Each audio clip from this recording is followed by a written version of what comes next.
সেই study material advance প্রাক মাধ্যমিক ভৌত বিজ্ঞান is one of the finest study material in West Bengal. পশ্চিমবঙ্গের মধ্যে ওয়ান অফ দ্য ফাইনেস্ট। ঠিক আছে, যেমন একটা উদাহরণ দিচ্ছি, দেখো যে তুমি পেজ নাম্বার দেখো 3-4 3 আর 4 নম্বর পেজে দেখো একটা ছক দেওয়া আছে। এই ছকের মধ্যে দেখো তুমি প্রায় 75টা রাশির মাত্রা, তাদের একক, এগুলো দেওয়া আছে, যেটা পশ্চিমবঙ্গের কোনো বইয়ে পাবে না, শুধুমাত্র আমার বইয়ে পাবে। দেখে নাও একবার, তাহলে পরে বুঝতেই পারছো তোমাদের হাতে যে স্টাডি ম্যাটেরিয়ালটা আছে ওয়ান অফ দ্য বেস্ট। তুমি বেস্টও বলতে পারো, অসুবিধা নাই। ক্লাস 9-এ সকলকে স্বাগত। আশা করছি ক্লাস 9-এ তোমরা ভালো করে পড়াশোনা করবে। 8 থেকে 9-এ উঠেছো, এখনো উঠোনি, হয়তো উঠে যাবে, রেজাল্টটা তো এখনো বেরোয়নি। দু একটা কথা বলছি, অনলি ফিজিক্সে তোমরা প্রথম এই ক্লাস 9-এ পড়ছো। এখানে কিছু রুলস রেগুলেশনস আছে, কি তো প্রত্যেক দিন কিন্তু তোমাকে পড়া করে আসতে হবে। 2 নম্বর, তোমার যে সমস্ত পরীক্ষাগুলো হবে সেই পরীক্ষায় মিনিমাম তোমাকে 50% নাম্বার পেতেই হবে। যদি না পাও তখন নয় সেগুলো দেখা যাবে, কিন্তু এই দুটো কিন্তু মাথায় রাখতে হবে। ঠিক আছে, কোনো আড়ষ্টতা ভাব রাখবে না। যাবতীয় যা সমস্যা প্রশ্ন হবে আমাকে ক্লাসে জিজ্ঞেস করে নেবে, কোনো ব্যাপার নাই। কিন্তু যখন পড়া ধরবো তখন কিন্তু আমাকে পড়াগুলো বলতে হবে। ঠিক আছে, মাথায় থাকবে। আমাদের ক্লাস 9-এ মোটামুটি 13-14টা চ্যাপ্টার আছে, কিন্তু আমরা ফার্স্ট টার্ম নিয়ে একটু আলোচনা করি। ফার্স্ট টার্মটা কি? ফার্স্ট টার্ম পরীক্ষা হবে এপ্রিল মাসে, এবং এপ্রিল মাসের ফার্স্ট টার্ম পরীক্ষার আগেই কিন্তু আমি তোমাদের ফার্স্ট টার্ম পরীক্ষা নিয়ে নেব। এবার সেই ফার্স্ট টার্ম পরীক্ষায় কি কি সিলেবাস থাকবে? সিলেবাসটা হবে প্রথম চ্যাপ্টার পরিমাপ। দেখো তোমাদের যে স্টাডি ম্যাটেরিয়াল দেওয়া আছে সেই স্টাডি ম্যাটেরিয়াল অ্যাডভান্স প্রাক মাধ্যমিক ভৌত বিজ্ঞান is one of the finest study material in West Bengal. পশ্চিমবঙ্গের মধ্যে ওয়ান অফ দ্য ফাইনেস্ট। ঠিক আছে, যেমন একটা উদাহরণ দিচ্ছি, দেখো যে তুমি পেজ নাম্বার দেখো 3-4 3 আর 4 নম্বর পেজে দেখো একটা ছক দেওয়া আছে। এই ছকের মধ্যে দেখো তুমি প্রায় 75টা রাশির মাত্রা, তাদের একক, এগুলো দেওয়া আছে, যেটা পশ্চিমবঙ্গের কোনো বইয়ে পাবে না, শুধুমাত্র আমার বইয়ে পাবে। দেখে নাও একবার, তাহলে পরে বুঝতেই পারছো তোমাদের হাতে যে স্টাডি ম্যাটেরিয়ালটা আছে ওয়ান অফ দ্য বেস্ট। তুমি বেস্টও বলতে পারো, অসুবিধা নাই। এই জিনিস তোমরা পড়বে এবং পড়ে পরীক্ষায় লিখবে, কিন্তু স্কুলের বইটা আমরা ফলো করব, এমন নয় যে স্কুল বই ফলো করব না। ঠিক আছে, এই বইটা পড়লে অনেক বেশি জ্ঞান পাবে, এটা ট্রু। তাহলে ফার্স্ট টার্মের সিলেবাস হবে পরিমাপ, সেকেন্ড চ্যাপ্টার বলগতি, এবং 4.1 বলে একটা চ্যাপ্টার আছে, দেখো কি পরমাণুর গঠন, আর দেখো তুমি মোলের ধারণা। এই 4টে চ্যাপ্টারের উপর কিন্তু আমরা ফার্স্ট টার্ম নেবো। দেখো আমার সূচিপত্রে তুমি চলে যাও, পেয়ে যাবে। দেখো কি কি আছে পরপর দেখো, পেয়ে যাবে। 1 নম্বর চ্যাপ্টার পাবে তুমি পরিমাপ, 2 নম্বর চ্যাপ্টার পাবে বল ও গতি, 3 নম্বর চ্যাপ্টারে তো নয়, 4.1 এটা হবে কি পরমাণুর গঠন, এবং 4.2 এটা হচ্ছে কি আমাদের সিম্পল কথায় মোলের ধারণা। পেয়েছো 4টে চ্যাপ্টারই। তো এই 4টে চ্যাপ্টার তোমাদেরকে পড়তে হবে এখানে, এই 4টে চ্যাপ্টারই ফার্স্ট টার্মে আছে। এবার অন্যান্য স্কুলে দ্রবণ প্রবণ একটু কিছুটা চ্যাপ্টার এক্সট্রা দিয়ে দেয়, সেগুলোকে আমরা পড়াবো। ঠিক আছে, দেরি করব না, আমরা আজকে পড়া শুরু করব। তার আগে ছোট্ট করে একটু ইন্ট্রোডাকশন সবার সাথে করে নিই আমরা, যারা কয়েকজন আছি আমরা। ঠিক আছে, বলো তুমি, তোমার নাম কি? সবার সাথে একটু পরিচয় করে নাও। হ্যাঁ, বসে বলো, বসে বলো। বাট তোমরা একটা কথা মাথায় রাখবে যে পড়া কিন্তু এখানে আমার চাই। ঠিক আছে, ক্লিয়ার হয়েছে? পড়া ভালো লাগলে আমাকে বলবে, পড়া না ভালো লাগলে বলবে যে না স্যার বুঝতে পারলাম না, আমাকে জিজ্ঞেস করে নেবে, কোনো রকম কিছু দ্বিধাবোধ রাখবে না। ক্লিয়ার হয়েছে? চলো, আর একটা কথা, এই ক্লাসটার পুরো রেকর্ডেড ক্লাস তোমরা পাবে, এবং এই ক্লাসটা তোমরা শুধুমাত্র ফ্রি, সবাই ইউটিউবে যারা আছে সবাই দেখতে পাবে। কিন্তু এর পরের ক্লাসগুলো আর ফ্রি থাকবে না, এই পরেরগুলো পেড হবে, কিন্তু তোমরা ফ্রি হবে। যেহেতু তোমরা আমার কাছে পড়ছো, তোমরা এর পরের ক্লাসগুলো সব ফ্রিতে পাবে, কিন্তু যারা আমার কাছে পড়ে না তাদের জন্য এগুলো পেইড হবে, ফ্রি আর থাকবে না। সো তোমরা যারা পড়ছো এই ক্লাসটা বুঝতে পারছো, বাড়ি গিয়ে যদি একবার মনে হয় আর একবার কোনো জায়গায় অসুবিধা ছিল, একবার দেখে নিলে তোমাদেরই আরো সুবিধা হবে। তোমাদের জন্য আমি এত পরিশ্রম করি। ক্লিয়ার হয়েছে? তো প্রথমেই আছে পরিমাপ। ক্লাস 8 আর 9-এর মধ্যে কিছু ফারাক আছে। ফারাকটা কি? 8-এ আমরা দেখো চ্যাপ্টার গুলোকে রিডিং পড়তাম, টেক্সট বইটা, কিন্তু এখন আর রিডিং পড়ার জায়গা নাই। কেন বলো তো রিডিং পড়ার জায়গা নাই? কারণ রিডিং যদি পড়ি সব বই একই নয়। ক্লাস 9-এ অনেকগুলো বই আছে, যেমন প্রকাশনীর ওপর ভিত্তি করে ছায়া প্রকাশনের বই আছে, পারুলের বই আছে, সাঁতরা পাবলিকেশনস, প্রান্তিক, এরকম গাধাগুচ্ছ বই আছে। এতগুলো বই যদি রিডিং পড়তে যেতে পাগল হয়ে যাব। তার জন্য স্কুল যে বই প্রিফার করবে, স্কুলের বইটাকে তো আমরা একদম প্রাধান্য দেবো, এবং তার সঙ্গে সঙ্গে আমি আমার স্টাডি ম্যাটেরিয়ালটাকে পড়বো। তোমরা নিজেরাই পড়লে বুঝতে পারবে যে স্টাডি ম্যাটেরিয়ালটা কতটা বেটার। সবার উদ্দেশ্যে কথাটা বলবো, ঠিক আছে? চলো শুরু করি পরিমাপ অধ্যায়। আচ্ছা, পরিমাপ অধ্যায়টা শুনে আমরা কি মনে হচ্ছে, কি করব? পরিমাপ, পরিমাপ মানে কি? কি বলো অর্পণ, পরিমাপ মানে কি বলো? পরিমাপ মানে মাপা, মেজার করা। ঠিক, একদম কথা বলতে গেলে পরিমাপ করা মানে মাপা। তার মানে আমরা কোনো কিছু কোনো মাপবো, এটা তো ঠিক। এবার মাপবো কাদেরকে? সবকিছু কি মাপা যায়? কি মাপতে পারবো না একটা বলো তো এরকম নাম যে একটা জিনিস মাপা যায় না? বায়ু মাপা যায় না? বায়ুর তো ওজন মাপা যায়, বায়ুর ভর মাপা যায়, বায়ুর ঘনত্ব মাপা যায়। এমন কিছু জিনিস বলো যেটা মাপা যায় না। জলে তো আয়তন মাপা যায়, মাপতে পারবা তুমি। কাউন্টেবল আনকাউন্টেবল নাউনের কথা বলছি না আমি। তুমি ভালোবাসা মাপতে পারবে কোনোদিনও? তুমি তোমার মাকে কতটা ভালোবাসো মাপতে? তুমি তোমার বাবাকে কতটা ভালোবাসো মাপতে পারবে? তুমি তোমার শত্রুকে কতটা ঘৃণা করো মাপতে পারবে? তাহলে এই ভালোবাসা, ঘৃণা, এই সমস্ত রাশি মাপা যায় না। কিন্তু এগুলো বাদে যাদেরকে মাপতে পারবো তাদেরকে বলবো পরিমাপযোগ্য রাশি বা ভৌত রাশি। তাহলে যদি আমাকে বলা হয় স্যার ভৌত রাশি কি, তাহলে আমরা একটা কথাই বলতে পারবো যে, নোট ডাউন করে নেবে খাতা বার করে, হ্যাঁ, পাশে বইটা রাখবে। তাহলে ভৌত রাশি কাকে বলে না, তো যে সমস্ত রাশি পরিমাপযোগ্য, যাদেরকে মাপা যায়, পরিমাপযোগ্য রাশি, এটাকেই বলবো আমরা কি? ভৌত রাশি। মাথায় রাখবো আমরা যে ভৌত রাশি হবে সেগুলোই যেগুলোকে আমরা পরিমাপ করতে পারবো। যেগুলোকে পরিমাপ করতে পারবো না সেগুলোকে আমরা কখনোই ভৌত রাশি হিসেবে ধরবো না, ঠিক আছে? যেমন তুমি কখনো ভালোবাসাকে মাপতে পারবে না, no no no no no. তুমি ভালোবাসা, ঘৃণা, ভালোবাসা, তুমি ঘৃণা, এগুলোকে তুমি মাপতে পারবে না, এগুলোকে মাপা যায় না, মাপতে পারবে না। তাই এরা কখনোই ভৌত রাশি হবে না, এরা কখনোই ভৌত রাশি হবে না। দে উইল বি নট ভৌত রাশি। অর্থাৎ যাদেরকে তুমি মাপতে পারবে না তারা কোনোদিনই ভৌত রাশি হবে না। আমি কি বুঝাতে পারলাম? তাহলে ভালোবাসা, ঘৃণা, এগুলোকে মাপা যায় না বলে এগুলো কি হবে না? মাপা যাবে না, ঠিক আছে? যেটাকে মাপতে পারবো সেটা হবে ভৌত রাশি। যেটাকে মাপতে পারবো সেটাকে কি বলবো? আচ্ছা, ও প্রশ্নটা একটা সৌমিলি ভালো বললো আমাকে যে স্যার জল। আচ্ছা তুমি বলো তো, জল কি ভৌত রাশি? না, জল একটা বিশেষ্য নাকি রে, নাউন। কিন্তু জলের ঘনত্ব এটা ভৌত রাশি। কেন? জলের ঘনত্ব তুমি মাপতে পারবে, হ্যাঁ না না বল? জলের আয়তন মাপতে পারবে, হ্যাঁ না না বলো? তুমি জলের কি ঘনত্ব, আয়তন, উষ্ণতা মাপতে পারবে, জলের তুমি ভর মাপতে পারবে, এগুলোকে জলের মাপতে পারবে। কিন্তু তুমি জলকে কি করে মাপবে? কারণ জলে তো এত কিছু হয়। তাহলে জল নিজে কি ভৌত রাশি? না, জল নিজে ভৌত রাশি নয়। কিন্তু এই যে রাশিগুলো, এগুলো কি হবে? ভৌত রাশি। কেন? এগুলোকে মাপা যায়। তাহলে যদি প্রশ্ন দেয় জল কি একটি ভৌত রাশি, হবে জল ভৌত রাশি নয়। কিন্তু জলের ঘনত্ব কি ভৌত রাশি? জলের ভর কি ভৌত রাশি? জলের উষ্ণতা কি ভৌত রাশি? জলের আয়তন কি ভৌত রাশি? তাহলে এগুলো সব হবে আমার ভৌত রাশি। তাহলে এগুলো সব কি হবে? আমার ভৌত রাশি। আমি কি বুঝতে পারলাম ব্যাপারটা? তাহলে ভৌত রাশি কাকে বলে? লজিকটা বুঝতে পারলাম। তাহলে ভৌত রাশি যেগুলোকে আমরা মাপতে পারবো, যেগুলো মাপতে পারবো না সেগুলোকে কোনোদিনই ভৌত রাশি হিসেবে ধরবো না।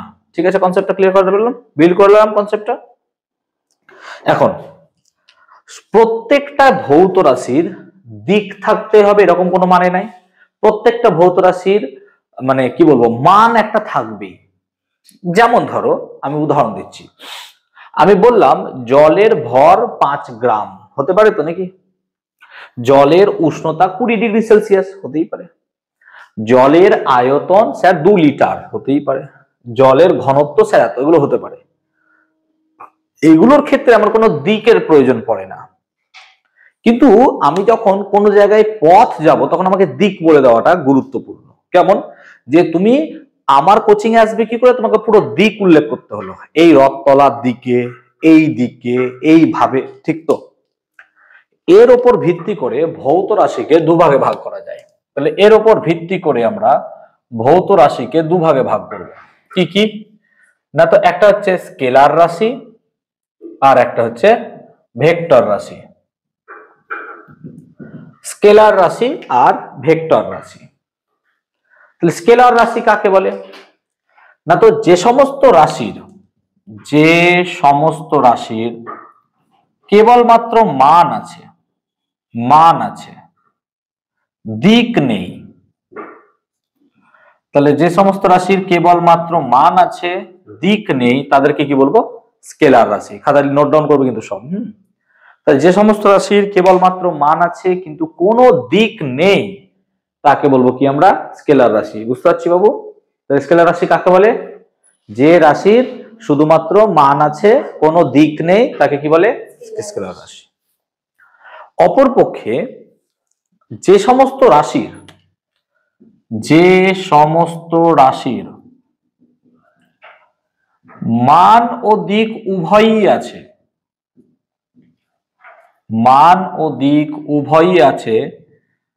এবং যারা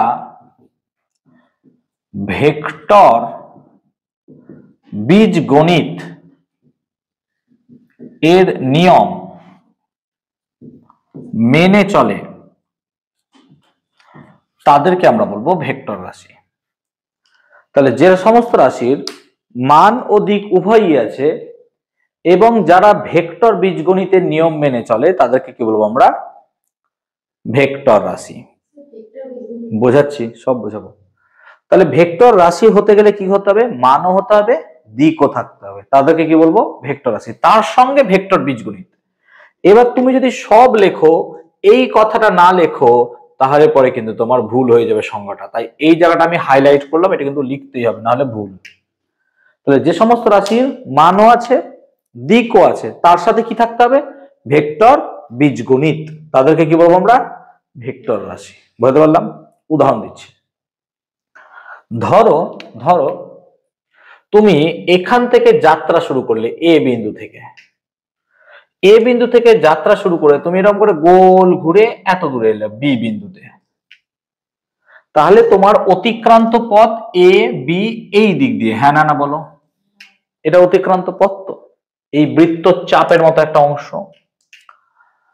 তাহলে এখানে আমি যে এখান থেকে এত দূর গেলাম, এখানে কি কোনো দিকের কথা উল্লেখ করলাম? কোন দিকে গেলাম কিচ্ছু বলিনি। তার মানে আমি যদি সোজা সাপটা হিসাব বলি না, তো 5 মিটার, এই 5 মিটার কি কোনো জায়গায় দিক আছে? তাহলে এটা কি রাশি হবে আমার? কেন, এখানে কি কোনো দিক আছে? নাই। কিন্তু আমি যদি বলে দিই যে এ থেকে বিতে যাও কিন্তু পশ্চিম বরাবর, কারণ এদিকটা আমাদের কি, পূর্ব দিক বরাবর, তখন আমি যদি বলে দিই 5 মিটার যাও কিন্তু কোন দিকে যাও, তাহলে এটা কি রাশি হবে?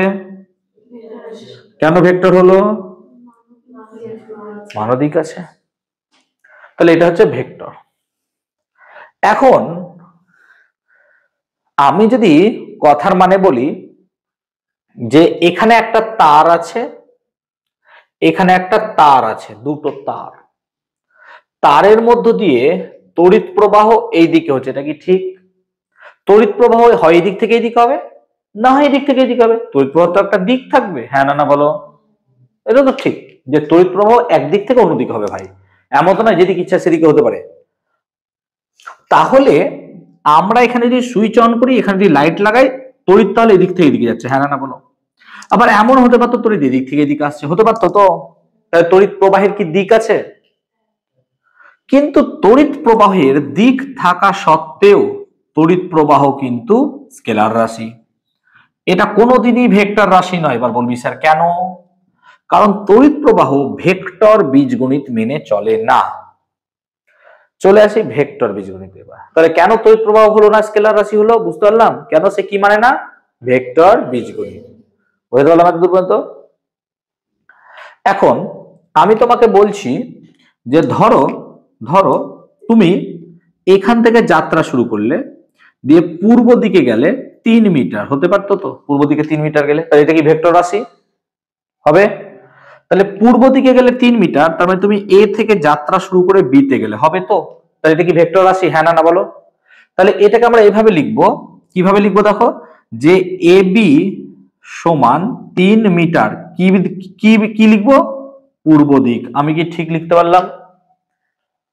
বুঝতে পারলাম ব্যাপারটা? কারণ এ বিটা কোন দিকে যাচ্ছি, আমি এই দিকে যাচ্ছি, ঠিক তো, পূর্ব দিকে। আবার তুমি ভাবো, তাহলে পরে তুমি দেখতে পাচ্ছ এ বি 3 মিটার। এবার ধরো আমি আরো একটা কথা বললাম, যে বি থেকে সি গেল, বি থেকে কোথায় গেল, সি তে, কত দূর গেল না, তো সে গেল ধরো হচ্ছে 4 মিটার। তাহলে আমি কি বলবো না, তো সে বিসি গেল, কত গেল, 4 মিটার, কিন্তু কোন দিকে গেল এবার বলো, কেন উত্তর দিক হবে না? তুমি ডিরেকশন যদি ভাবো, তাহলে এদিকটা কি হয়, নর্থ, এদিকটা কি হয়, এদিকটা, এদিকটা, তাই তো হয় নাকি? তাহলে সে উত্তর দিক গেল নর্থে, এরকম ভাবে। এবার এই দুটোকে কি করে যোগ করবা তুমি? তুমি এইটা 3 মিটার এদিকে যাচ্ছে, এটা 4 মিটার এদিকে যাচ্ছে, নর্মালি এটাকে আর যোগ করা যাবে না। তুমি বলবে স্যার 4 আর 3 যোগ করে তো 7 হয় না, এই দিকটা কি করে যোগ করবে, পূর্ব দিকের সাথে উত্তর দিক যোগ করবে কি করে, আর যোগ করতে পারবো? তাহলে এইখানটাতে আছে ভেক্টর নিয়ম, বা বুঝতে পারলাম? তাহলে এটা নর্মাল যোগ দিয়ে কি আর পারবো করতে? কেন, তুমি দিককে কি করে যোগ করবে, দিক তো পূর্ব দিকের সাথে উত্তর দিক যোগ করে কি করে হবে, হবে না, ওরকম ভাবে তো বলা যায় না। সেই জন্য এই ক্ষেত্রে আমার কি দরকার পড়বে, একটা নতুন বীজগণিত, তাকে বলবো ভেক্টর বীজগণিত। এবার এই ভেক্টর বীজগণিতের মধ্যে অনেক রকম জিনিস আছে, ভেক্টর যোগ আছে, ভেক্টর বিয়োগ আছে, বীজগণিতে যা যা পড়ো আর কি থাকে বলো, গুণ। তাহলে এই সমস্ত জিনিস আসুন,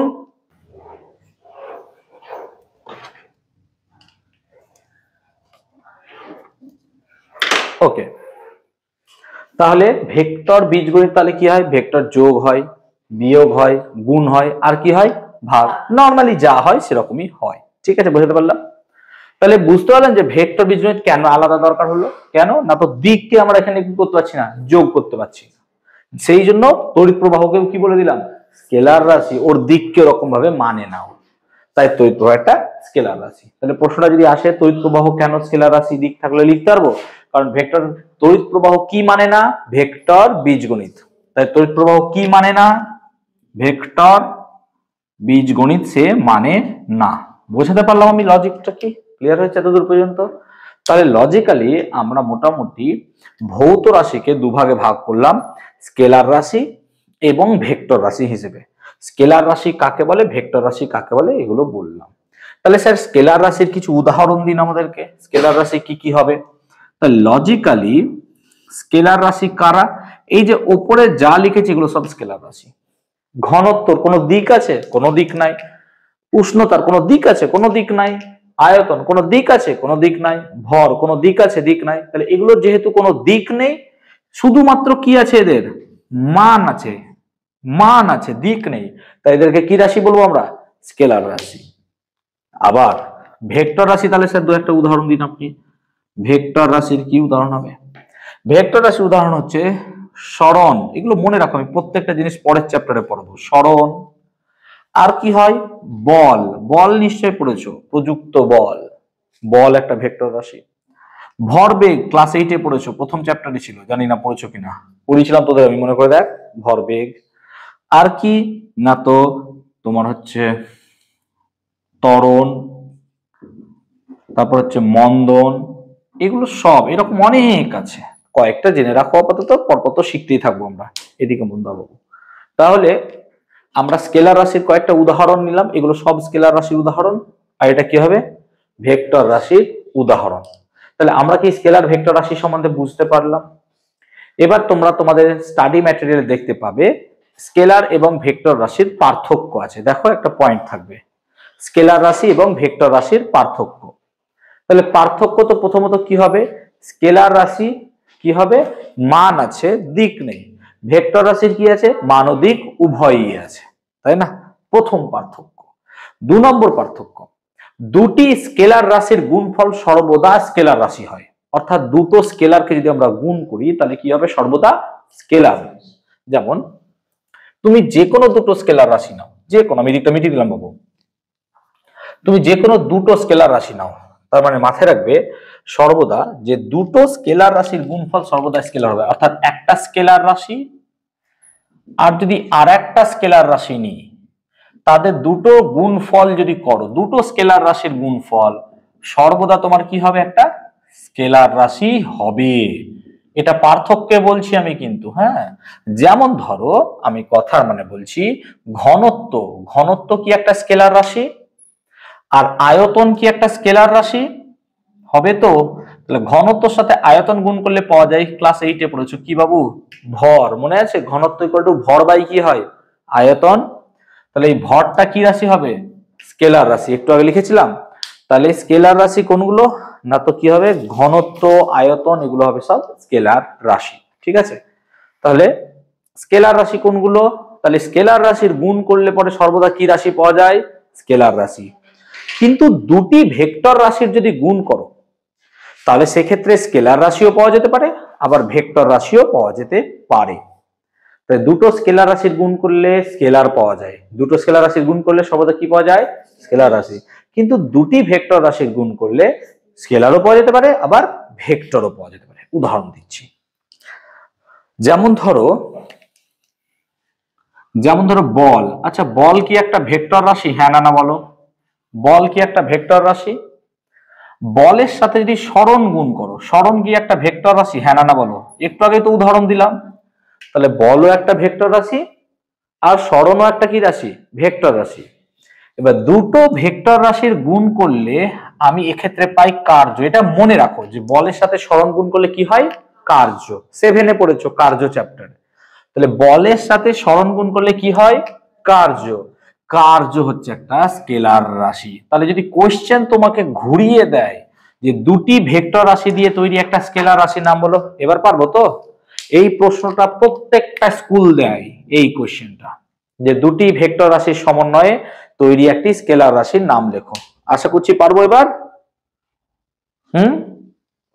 তাহলে যদি কোশ্চেন দেয় ওখানে আন্ডারলাইন করে লিখে নাও, দুটি ভেক্টর রাশি সমন্বয়ে গঠিত একটি স্কেলার রাশি, দুটি ভেক্টর রাশি সমন্বয়ে গঠিত একটি স্কেলার রাশি, এই বলে পয়েন্ট দিয়ে রাখো। দুটি ভেক্টর রাশি সমন্বয়ে তৈরি একটি স্কেলার রাশি, ঠিক আছে। এবার যদি আমরা দুটো ভেক্টর রাশি আবার নিই, যেমন ধরো কোনো একটা জায়গায় যদি চুম্বক রাখো, তাই তার আশেপাশে একটা অঞ্চলে তার আকর্ষণ বিকর্ষণ বল কাজ করে, কি বলা হয়, চৌম্বক ক্ষেত্র। পড়েছো নিশ্চয়ই। চৌম্বক ক্ষেত্রটা একটা ভেক্টর রাশি, একে মাপা যায়। আর বেগ একটা ভেক্টর রাশি। এখন তাহলে আমরা কি বললাম, চৌম্বক ক্ষেত্র একটা বেগ একটা ভেক্টর রাশি। বেগ কি রাশি, ভেক্টর রাশি। আবার চৌম্বক ক্ষেত্র কি রাশি, এক্ষুনি বললাম। এগুলো মনে রাখতে হবে বাবু। তুমি বলবে স্যার চৌম্বক ক্ষেত্র কি করে ভেক্টর রাশি হলো, তুমি এখন বুঝতে পারবে না। তবে আজকে তো শুরু করছো পড়া, তাই কিছু কিছু জিনিস আপনাকে মনেও রাখতে হবে, খাতায় নোট ডাউন করতে হবে, ঠিক আছে। তাহলে চৌম্বক ক্ষেত্র কাকে বলে, চুম্বকের আশেপাশে যে আকর্ষণ বিকর্ষণ অঞ্চল তৈরি হয় তাকে কি বলা হয়, চৌম্বক ক্ষেত্র। এখন চৌম্বক ক্ষেত্র একটা হচ্ছে কি ভেক্টর রাশি, চৌম্বক ক্ষেত্র কি রাশি, ভেক্টর রাশি। এখন বেগের সাথে যদি চৌম্বক ক্ষেত্রকে গুণ করো তাহলে পরে তুমি পাবে হচ্ছে বল। বল কি রাশি, এক্ষুনি পড়ালাম, বল কি রাশি। দেখো তো দুটো ভেক্টর রাশি গুণ করে কি একটা ভেক্টর রাশি পাওয়া যায়। তাহলে আমরা এখানে দেখলাম স্কেলারের সাথে স্কেলার গুণ করলে স্কেলারই পাওয়া যাচ্ছে, কিন্তু ভেক্টরের সাথে ভেক্টর গুণ করলে একবার স্কেলারও পাওয়া যায়, ভেক্টরের সাথে ভেক্টর গুণ করলে একবার ভেক্টরও পাওয়া যায়। তো এটা কি একটা পার্থক্য হলো, বুঝতে পারলাম ব্যাপারটা। আর দুটো আমরা উদাহরণ দিয়ে দিব, তাহলেই হয়ে যাবে। আমি কি বুঝতে পারলাম স্কেলার আর ভেক্টর রাশির পার্থক্য, ক্লিয়ার হয়েছে? বলো, এতদূর পর্যন্ত কোনো সমস্যা থাকলে আমাকে জিজ্ঞেস করে নিতে পারো। একটা টপিক আমরা শেষ করলাম, বলতে পারো। সম্ভবত প্রথম পাতাটা পড়ানো হলো তোমাদের, নাকি কোন জায়গায় কোনো সমস্যা আছে, কিছু বলতে পারো আমাকে, কোনো ডাউট আছে কিছু, এনিথিং জিজ্ঞেস করে নিতে পারো, তাহলে নেই। চলো এবার ভৌত রাশিকে শুধু এই দুভাগে ভাগ করা হয় না, ভৌত রাশিকে আরো দুভাগে ভাগ করা হয় তাদের গঠনের উপর ভিত্তি করে। একটাকে বলা হয় প্রাথমিক রাশি, একটাকে বলা হয় লব্ধ রাশি। আমাদের নোটসের সেকেন্ড পেজে যাও, দেখো প্রথমেই পাবে প্রাথমিক রাশি এবং লব্ধ রাশি। পেয়েছো আশা করছি। প্রাথমিক বা মৌলিক রাশি এবং লব্ধ রাশি পেয়েছো, একদম উপরেই আছে দেখো, তাই না? পেয়েছো? তাহলে ভৌত রাশিকে আবার দুভাগে ভাগ করবো, একটা হচ্ছে প্রাথমিক রাশি আর একটা হচ্ছে লব্ধ রাশি। এই প্রাথমিককেই আবার বলা হয় মৌলিক রাশি। প্রাথমিকেরই আর একটা নাম কি? মৌলিক রাশি। তাহলে মৌলিক রাশি বা প্রাথমিক রাশি কাকে বলে না, তো যে সমস্ত রাশি একে অপরের উপর নির্ভর করে না এবং এই সমস্ত রাশি থেকে অন্যান্য রাশি তৈরি হয় তাদেরকে বলবো মৌলিক রাশি। তাহলে যে সমস্ত রাশি একে অপরের উপর নির্ভর করবে না, তারা স্বাধীন এবং এই রাশি থেকে অন্যান্য রাশি তৈরি হয় তাদেরকে কি বলবো আমরা? মৌলিক রাশি। যে সমস্ত রাশি একে অপরের উপর নির্ভর করে না এবং যে সমস্ত রাশি থেকে অন্যান্য সমস্ত রাশি তৈরি হয় তাদেরকে কি বলবো? মৌলিক রাশি। মুখস্থ হলো সংজ্ঞা, মনে থাকবে এবার। তাহলে মৌলিক রাশির স্যার কটা উদাহরণ দেন। মৌলিক রাশি হচ্ছে দৈর্ঘ্য, ভর আর সময়, এই তিনটি হচ্ছে মৌলিক রাশি। এই তিনটি কি? মৌলিক রাশি। তাহলে মৌলিক রাশি কি কি হবে? দৈর্ঘ্য স্যার, আর কি হবে? ভর, আর কি হবে? সময়। দৈর্ঘ্য, ভর, সময় এগুলো হবে কি রাশি? মৌলিক রাশি। আমি কি বোঝাতে পারলাম ব্যাপারটা? লব্ধ রাশি তাহলে কাকে বলবো? মৌলিক রাশি থেকে যেগুলো তৈরি হয় তাদেরকে কি বলা হয়? লব্ধ রাশি। বুঝতে পারলাম? তাহলে যে সমস্ত রাশি মৌলিক রাশি থেকে তৈরি হয়, তাহলে মৌলিক রাশি থেকে যে সমস্ত রাশি তৈরি হয়, যে সমস্ত রাশি তৈরি হয় তাদেরকে আমরা বলবো কি? লব্ধ রাশি। তাহলে মৌলিক রাশি থেকে যে সমস্ত রাশি তৈরি হবে তাদেরকে কি বলবো? লব্ধ রাশি। আর মৌলিক রাশি কোনগুলো? যেগুলো একে অপরের উপর নির্ভর করবে না এবং এই রাশি থেকে অন্যান্য সমস্ত রাশি তৈরি হবে তাদেরকে বলবো কি? লব্ধ রাশি। ধরো বেগ, ক্লাস সম্ভবত 7-এ পড়েছো বেগ, সরণ, মনে পড়ছে? বেগ কাকে বলে না, তো ধরো কোনো একটি কণা, ধরো একটি বস্তু, তুমি ধরো, তুমি নিজেকে ভাবো, তুমি হাঁটতে শুরু করেছো একটা এবড়ো খেবড়ো রাস্তা দিয়ে, তুমি 10 সেকেন্ড সময় কত? 10 সেকেন্ড। আর তুমি ধরো পথ গেছো কতটা না, তো তুমি পথ গেছো 50 মিটার। আমি ধরে নিলাম তুমি 10 সেকেন্ডে 50 মিটার পথ গেছো। তাহলে এক্ষেত্রে তুমি কি বেগ বার করতে পারবে? কি করে বার করবে বেগ না, তো এক্ষেত্রে তুমি ফর্মুলা হয়তো ভুলে গেছো। বেগ মানে অতিক্রান্ত দূরত্ব নাকি রে, বাই কি? সময়। মনে করে দেখ, এটাই থাকবে। অতিক্রান্ত দূরত্ব বাই কি হয়? সময়। আমি কি বোঝাতে পারলাম ব্যাপারটা? তাহলে তোমার অতিক্রান্ত দূরত্ব বাই সময় মানে 50/10 কত হয়? 5, তাই না? আচ্ছা, যে অতিক্রান্ত দূরত্ব, দূরত্ব মানে কি দৈর্ঘ্য? হ্যাঁ না না বলো। অতিক্রান্ত দূরত্ব মানেটা কি দৈর্ঘ্য? তাহলে আমি কি লিখতে পারি এটা মানেই হচ্ছে দৈর্ঘ্য? হ্যাঁ না না বলো। আর সময়, আচ্ছা দৈর্ঘ্য কোন রাশি আর সময় কোন রাশি? দুটো মৌলিক রাশি দিয়ে তৈরি রাশিকে কি রাশি বলবো? তাহলে বেগ কি রাশি বলো, বোঝাতে পারলাম? তাহলে বেগ হচ্ছে দৈর্ঘ্য বাই সময়। যেহেতু দৈর্ঘ্য এবং সময় দুটি প্রাথমিক রাশি, তাই বেগ একটি কি রাশি হবে বলো, বোঝাতে পারলাম? যে বেগকে কেন লব্ধ রাশি বলবো আমরা? কারণ দুটি প্রাথমিক রাশির সমন্বয়ে তৈরি হয়। যেহেতু দুটি রাশির সমন্বয়ে তৈরি হয় তাই তাকে কি রাশি বলবো? লব্ধ রাশি। একটু আগে তো তাই বললাম, যে সমস্ত রাশি মৌলিক রাশি দিয়ে তৈরি হবে তাদেরকে কি বলবো? তাহলে বেগ যেহেতু দুটো মৌলিক রাশি দিয়ে তৈরি, তাই তাকে কি বলবো? লব্ধ রাশি। আমি কি বোঝাতে পারলাম মৌলিক রাশি এবং লব্ধ রাশির কনসেপ্টটা? ক্লিয়ার করাতে পেরেছি সকলকে? তাহলে এই হলো আমাদের মৌলিক রাশি আর লব্ধ রাশি। তারপরেই দেখো তোমাদের পয়েন্ট দেওয়া আছে মৌলিক রাশি এবং লব্ধ রাশির পার্থক্য। পেয়েছো নিশ্চয়ই, দেখে নাও একবার। তাহলে মৌলিক রাশিগুলো কি হবে? স্বাধীন, নাকি? এরা কারোর ওপর নির্ভর করবে না। কিন্তু লব্ধ রাশিগুলি কি হবে? স্বাধীন নয়, বরং এরা কি হয়? মৌলিক রাশি থেকেই তৈরি হয়। মৌলিক রাশি দু একটা উদাহরণ দেবো, দিয়ে পার্থক্যটা একটু মনে রাখবো। পার্থক্যটা নিশ্চয়ই পারবো করতে, বুঝতে পেরেছি এতদূর পর্যন্ত? তাহলে মৌলিক রাশি এবং লব্ধ রাশি বুঝলাম। তাহলে রাশি জিনিসটা কি এতক্ষণ ধরে কি পড়লাম? যাদেরকে মাপতে পারবো। যেমন তোমার দৈর্ঘ্য মাপা যাবে, তুমি 5 ফুট 6 ফুট 4 ফুট, তোমার এটা রাশি।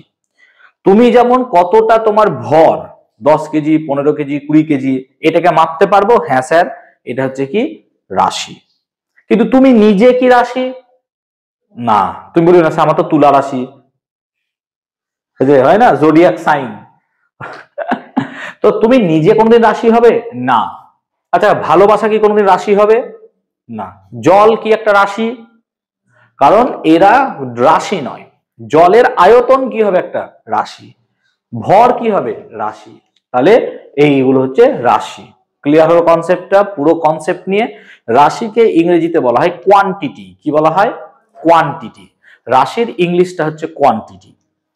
ভৌত রাশিকে বলবো ফিজিক্যাল কোয়ান্টিটি, মৌলিক রাশিকে বলবো ফান্ডামেন্টাল কোয়ান্টিটি, এবং লব্ধ রাশিকে বলবো ডিরাইভড কোয়ান্টিটি। লব্ধ রাশির ইংরেজিটা হচ্ছে ডিরাইভড কোয়ান্টিটি, এটা হচ্ছে ফিজিক্যাল কোয়ান্টিটি, পিকিউ। যাই হোক, ইংলিশ ভার্সন গুলো এখন জেনে লাভ নাই, অসুবিধা নাই। ক্লিয়ার? এবার আসবো আমরা একক। দেখো তার পরের পয়েন্ট তোমাদের নিশ্চয় থাকবে এককের প্রয়োজনীয়তা বা একক। পেয়েছো নিশ্চয়? সবাই খাতায় কিন্তু নোট ডাউন করবে যা যা করানো হচ্ছে। এবার আমরা পড়বো এককের প্রয়োজনীয়তা বা একক। এই ক্লাসটা রেকর্ডেড থাকবে, তোমাদের মন হলে তোমরা বাড়িতে গিয়ে এটা একবার চোখ বুলিয়ে নিতে পারো যে স্যার কি কি পড়িয়েছেন, তাহলে তোমাদের আরো সুবিধা হবে। আর যদি এখান থেকে পুরোপুরি একদম 100% বুঝে যাও, তাহলে তো কোনো ব্যাপারই নাই, পড়ে গিয়ে দেখবে না। ঠিক আছে? ক্লিয়ার হয়েছে? এবং দরকার পড়লে বন্ধুদের মধ্যে একটু শেয়ার করে দিও, 2টো সাবস্ক্রাইবার হবে আমার। ক্লিয়ার হয়েছে কনসেপ্ট? এতদূর পর্যন্ত ঠিক আছে? বোঝাতে পেরেছি? কোনো অসুবিধা? মনের মধ্যে ঢুকছে পড়া? ঠিক আছে, ওকে। এবার আমরা পড়বো একক। তুমি যখন বাজার যাও, যদি বা তোমরা যাও না, আমি কথা মানে বলছি, তুমি বাজার গেলে পরে তুমি যখন মাছ বা মাংস বা সবজি কিনবে, তখন তোমরা একটা বিশেষ কথা ইউজ করো। কি? আমাকে 500 গ্রাম মাছ দিন, বলো তো নাকি? তাহলে আমরা কথাটা ইউজ করি এরকম যে 500 গ্রাম। আচ্ছা, গ্রামটা যদি না ইউজ করতে, দিয়ে তুমি যদি বলতে আমাকে 500 মাছ দিন, 500 মাছ দিন, কিচ্ছু বলবে না। এবার আমরা যেহেতু ব্যবহার করি, আমরা বুঝিয়ে যাব গ্রাম, কিন্তু গ্রাম না হয়ে কেজিও তো হতে পারতো। এবার 500 কেজি মাছ নিয়ে তুমি ক হাজার লোককে খাওয়াবে, সেটা তোমার ব্যাপার। তাহলে এই যে শেষের কথাটা বলছি, এটা কিন্তু খুব গুরুত্ব। যেমন তোমার ওজন, আমি কি বলছি? তোমার ওজন, তোমার ওজন কত? না তো স্যার আমার ওজন 42 কেজি। এই যে কেজি কথাটা বলছো, ধরো আমি বললাম যে তোমার ওজন কত, তুমি বললে স্যার আমার ওজন 42, বাস, আর কিছু বললে না। 42 কেজি না 42 গ্রাম না 42 পাউন্ড না 42 টন? এবার তাহলে এই যে শেষের একটা কথা বলছি, এটার কিন্তু একটা গুরুত্ব আছে। আমি কি ঠিক বোঝাতে পারছি? এই কেজি, গ্রাম, টন, এইগুলোকেই আমরা বলি একক। ক্লাস 8 বা 7 তোমরা অঙ্কে পড়েছো এটা, কিলোগ্রাম, ডেকাগ্রাম, এককের পরিবর্তন। তাহলে আমরা এই যে কোন একটা রাশি, এটা রাশি তো, তার শেষে একটা কথা ব্যবহার করছি রাশিটাকে পূর্ণতা দেওয়ার জন্য, তাকেই বলছি আমরা কি? একক। যেমন ধরো আমি যদি বলি আমার দৈর্ঘ্য 6, এবার 6 মিটার মানে কত? 6 মিটার মানে 2 তলা। আমার তো দৈর্ঘ্য 6 মিটার নয়, আমি কত? 6 ফুট। তাহলে আমাকে ফুট বলতে হবে। এবার 6 ইঞ্চিও বলা যাবে না, এইটুকু হয়ে যাবে 6 ইঞ্চি।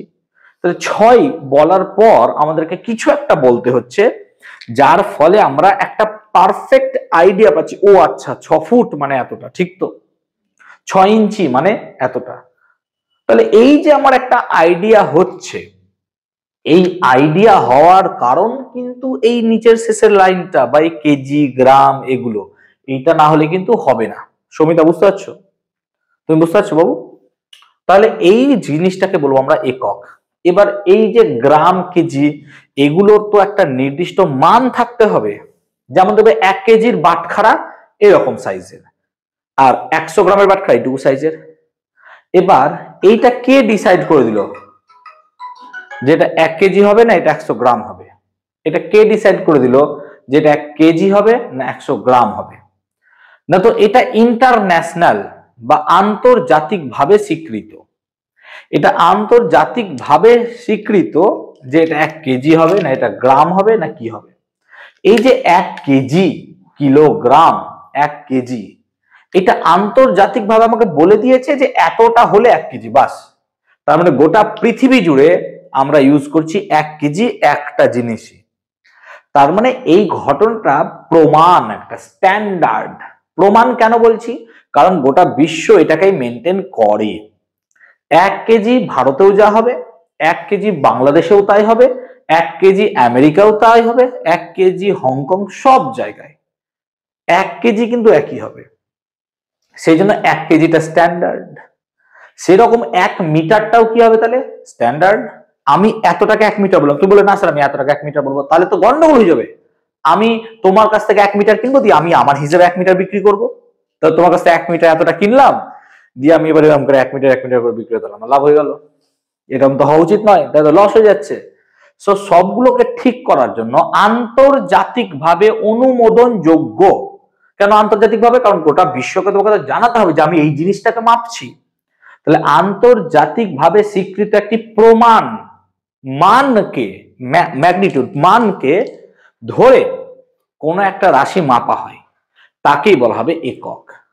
যেমন ধরো আমরা বলি কি, তোমার কাছে ধরো পকেটে 20 টাকা আছে, তার মানে লজিক্যালি তোমার কাছে 20 টাকা আছে মানে কি অ্যাকচুয়ালি যে 20 ইন্টু 1 টাকা আছে, তার মানে 1 টাকার 20 গুণ আছে, ঠিক তো?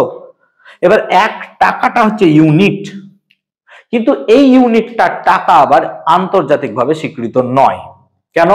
আমার দেশে 1 টাকা চলে, আমেরিকায় ডলার চলে, তাই না? তাহলে বিভিন্ন দেশে এটা আলাদা হবে, কিন্তু টাকা যেহেতু বলে আলাদা, কিন্তু মাপটা কি হতে হবে? 1। তার মানে আমি যেটাকে 1 মিটার বলবো, আমাকে ইংল্যান্ডকেও সেটা 1 মিটারই বলতে হবে, না হলে কি হবে?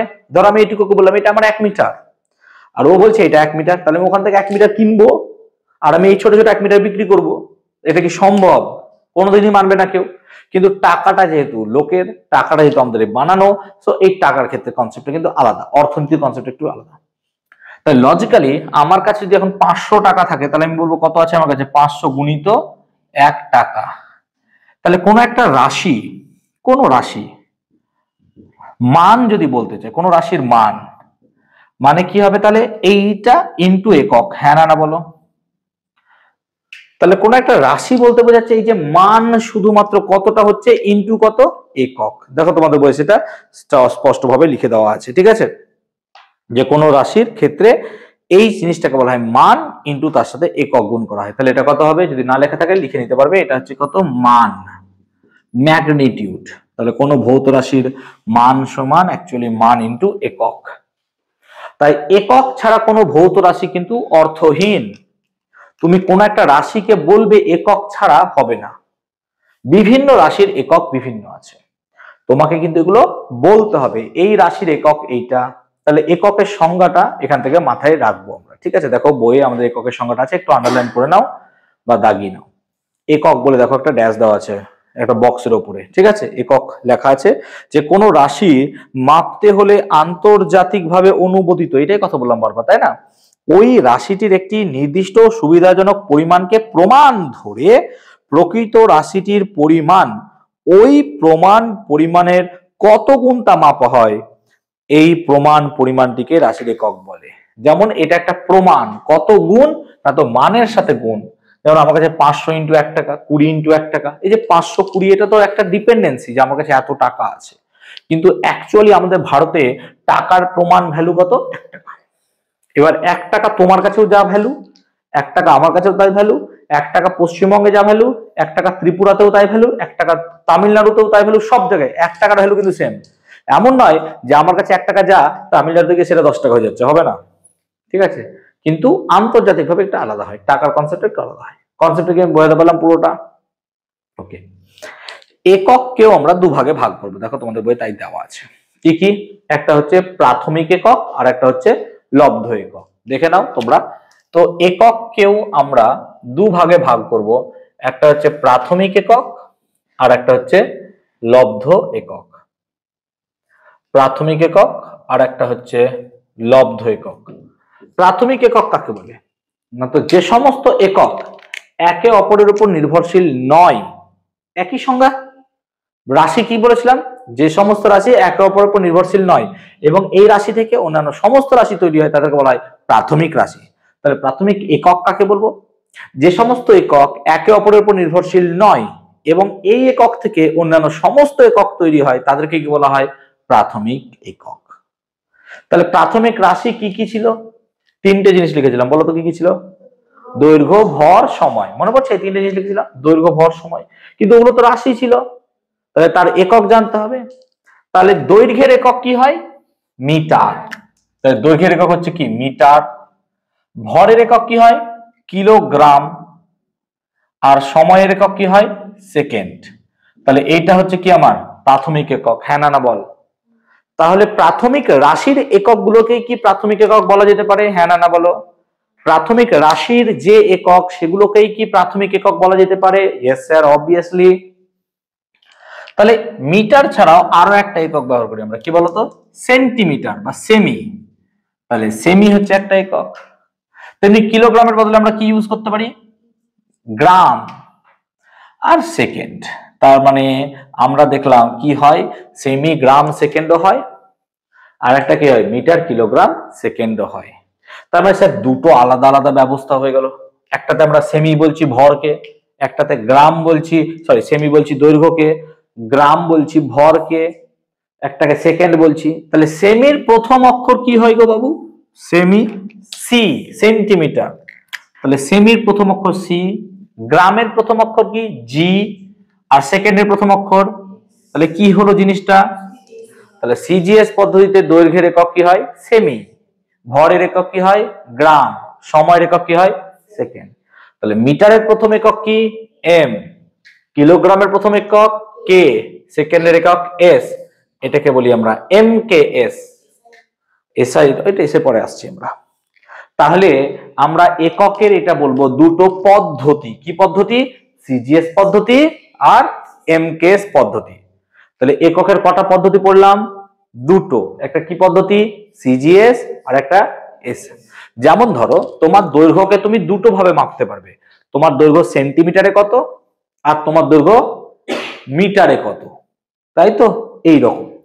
এছাড়াও আরো একটা একক মাপা হয়, কি বলতো? বলো, জানো তোমরা? দৈর্ঘ্যের একক ফুট। ফুটে মাপো না? আর তাছাড়া কিছুতে মাপিস তোরা দৈর্ঘ্য? ইঞ্চি, ফুট, তাছাড়া কিছু? সেন্টিমিটার, মিটার আর ফুট, তাছাড়া তো কিছু নাই। এবার বলছে কিলোমিটার মাপি, আরে মিটারেরই তো অংশ কিলোমিটার। তাহলে আমরা এখানে লিখতে পারি কি, যে মিটার ছাড়াও আরো একটা একক হয়, কি হয় সেটা? ফুট। কার একক? দৈর্ঘ্যের। ভরের এককটা আমরা বলি পাউন্ড। এখন খুব কেক খাচ্ছ, 1 পাউন্ড 2 পাউন্ডের কেক, ওই পাউন্ড। আর সেকেন্ড, তাহলে এখানে ফুটের প্রথম অক্ষর কি? এফ, পাউন্ডের প্রথম অক্ষর পি, সেকেন্ডের, তাহলে এই একক পদ্ধতিটাকে কি বলবো? আমি কি বোঝাতে পারলাম? তাহলে আমরা একক পদ্ধতি ক রকম পড়লাম? 3 রকম, সিজিএস, এমকেএস আর এফপিএস। তাহলে এটাকে আমরা একটু ছক আকারে লিখছি নিচে। তাহলে এটা হচ্ছে ভৌত রাশি, এটা হচ্ছে ভৌত রাশি। এই ভৌত রাশির একক কটা পদ্ধতিতে পড়লি বাবা তোরা? কি কি? সিজিএস, আর কি পড়লি? আর কি পড়লি? ঠিক কি লিখলাম এই 3টে জিনিস? এখন ভৌত রাশির প্রথম যেটা পড়েছি আমরা সেটার নাম কি বলো? দৈর্ঘ্য। আমি কি ঠিক লিখলাম? দৈর্ঘ্য, ঠিক তো? তাহলে দৈর্ঘ্য লিখেছিলাম। দৈর্ঘ্যের সিজিএস পদ্ধতিতে একক কি হবে? দৈর্ঘ্যের সিজিএস পদ্ধতিতে একক সেন্টিমিটার, সেটাকে আমরা সিএম লিখবো, ছোট হাতের সি ছোট হাতের এম, সেন্টিমিটার। দৈর্ঘ্যের এমকেএস পদ্ধতিতে একক কি লিখেছি? মিটার। মিটারকে আমরা এম দিয়ে লিখব, ঠিক আছে? আচ্ছা, বড় করে লিখব, সেন্টিমিটার মিটার। আর দৈর্ঘ্যের এই পদ্ধতিতে এককে কি লিখেছি? ফুট, ঠিক তো? তেমনি দৈর্ঘ্যের পর কি ছিল? ভর। আমি কি ঠিক বলছি? ভরের সিজিএস পদ্ধতিতে একক কি হবে তাহলে? গ্রাম, ঠিক তো? দেখো, গ্রাম। আচ্ছা, ভরের এমকেএস পদ্ধতিতে একক কি হবে? কিলোগ্রাম বা কেজি। আর এফপিএস পদ্ধতিতে কি হবে? পাউন্ড। আর সময়কে প্রত্যেকটাতেই কি লেখা হয়? সেকেন্ড, সেকেন্ড, সেকেন্ড, ঠিক। এখন সেন্টিমিটারকে সংক্ষেপে বা ছোট করে, সেন্টিমিটারকে সংক্ষেপে বা ছোট করে লেখা হয় সিএম। কি লেখা হয়? সিএম। গ্রামকে কি লেখা হয়? জি। গ্রামকে কি লিখবো? জি। আর সেকেন্ডকে কি লিখবো? এস। মনে রাখবো, গ্রামকে কখনো জিএম দিয়ে লিখবে না, এটা ভুল। গ্রাম মানে জি। ক্লিয়ার? গ্রাম মানে কি হবে? জি। এমকেএস এর ক্ষেত্রে এটাকে লিখবো, মিটারকে লিখবো এম দ্বারা, নাকি ছোট হাতে। আর কিলোগ্রামকে কি দিয়ে লিখবো? কেজি। আর সেকেন্ডকে কি লিখবো? এস। ফুটকে লিখি এফ দ্বারা বা এফটি দ্বারা, ফুট। পাউন্ডকে লিখি আইবি দ্বারা। আর সেকেন্ডকে কি লেখা হয়? এস দ্বারা, ঠিক আছে? এইগুলো হচ্ছে তাদের নোটেশন। তাহলে এই ছকটা একটু কমপ্লিট করে নাও চট করে, প্রত্যেকে লিখে নাও। কোনো জায়গা বুঝতে অসুবিধা হলে বলবে আমাকে, কোনো জায়গা বুঝতে অসুবিধা হলে বলবে আমাকে।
আশা করছি সবার হয়েছে টোকা, ঠিক আছে। তাহলে আমরা প্রাথমিক এককটা পুরো পড়তে পারলাম। আর একটা কি বাকি আছে তাহলে? লব্ধ একক, নাকি? তাহলে আরো একটা একক এখানে বাকি আছে, সেটাকে বলছি আমরা লব্ধ একক। তাহলে যে সমস্ত একক প্রাথমিক একক দিয়ে তৈরি হয় তাদেরকে কি বলা হয়? লব্ধ একক। তাহলে যে সমস্ত একক প্রাথমিক একক দিয়ে তৈরি তাদেরকে বলবো আমরা লব্ধ একক। তাহলে এরা কি একক দিয়ে তৈরি হবে? না তো স্যার, প্রাথমিক একক দিয়ে তৈরি। এরা প্রাথমিক একক দিয়ে তৈরি বলে এদেরকে কি বলছি আমরা? লব্ধ একক। ক্লিয়ার হয়েছে কনসেপ্টটা?